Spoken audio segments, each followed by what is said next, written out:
straps goes over here.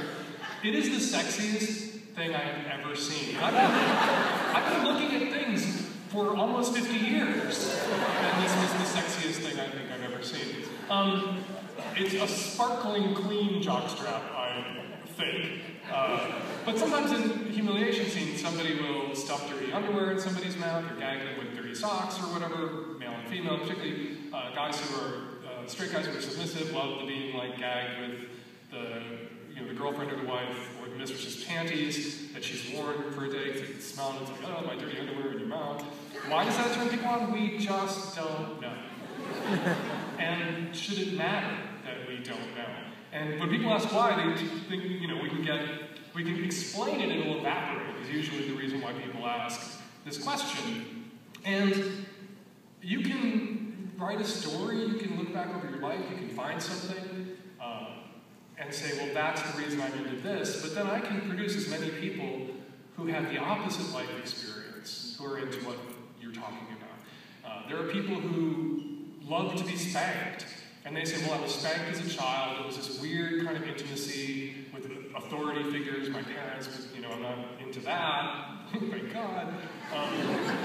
But, there's something sensuous about it and comforting about it, really, just the way your parents are taking care of you and correcting you when they spank you. And so I love to be spanked as an adult. And then you find people who say, I wasn't spanked as a child. And I would hear about kids who were being spanked, and I was so intrigued and titillated. And now I like to get spanked. Both have the same kink, and they have the opposite narrative to explain where it came from. We just don't know. Jesse Baring, in his book, Why Is My Penis Shaped Like That, I think is the title. Why is my penis? Cody Vodka, pardon me. I think that's the title. It's a wonderful chapter about kinks and paraphilias, and it's really just random. And they think it has something to do with our capacity as human beings for speech, for abstract thought, that we will churn through our big, foldy brains some abstract, symbolic moment of sort of stimulus or exposure, and some part of our brain, our erotic brain, will latch onto that, and it will be terribly arousing to us later in life, whether you're talking about rubber or kink or bondage or shoe fetishes or smoke fetishists. Just some early exposure and muscles, and you can't control for that. You can't make the world safe from kink, because you'd have to raise kids in Skinner boxes and basements and deny them any exposure to the outside world or outside stimuli to prevent them from having any kinks. But then they're going to have a Skinner box kink when they grow up, right? Or a spider will get in the box and they'll have an arachnid kink when they grow up. And impossible to realize kink. So what's up with humiliation? It turns some people on. That's all you need to know. When it turns you on, you can spend a lot of time worrying about it, stressing about it, creating stories. There's a lot of shitty, and anyway, blah, blah. We have a lot of questions. I won't get too far down the humiliation rabbit hole. But, Chord Overstreet with a jockstrap on his face? Holy shit. Who needs pornography when you've got Glee? How do you handle mismatched relationships? Pardon me. How do you handle, I was really serious when I said I have the flu and barrel and coding. It's amazing I'm standing. How do you handle mismatched libidos in a relationship? Every relationship involves at least minor mismatched libidos. And at different times, different people will be in sync, even if they have roughly similar libidos, they'll be in sync, and other times they'll get out of sync. And one will have a dissertation due, or finals coming up, and suddenly have no libido. Or, over the course of a long-term relationship, there may be a medical issue that craters someone's libido for a while, or the arrival of a child that can crater libido for a while. So every relationship, there will be periods of mismatched libido. If it's a serious mismatch, at the outset, if you want sex every day, or 3 or 4 times a week, and your partner, or this person that you're dating, wants sex once a month, don't marry each other. For fuck's sake, don't. Because you will get to a point, if you're, 3 times a week and this person is once a month, you will, over, age and time and familiarity and the dissipation of that, like, immediate sexual connection and passion, you'll reach a point where you want it once or twice a week and they want it once a year. Right? Don't marry that person.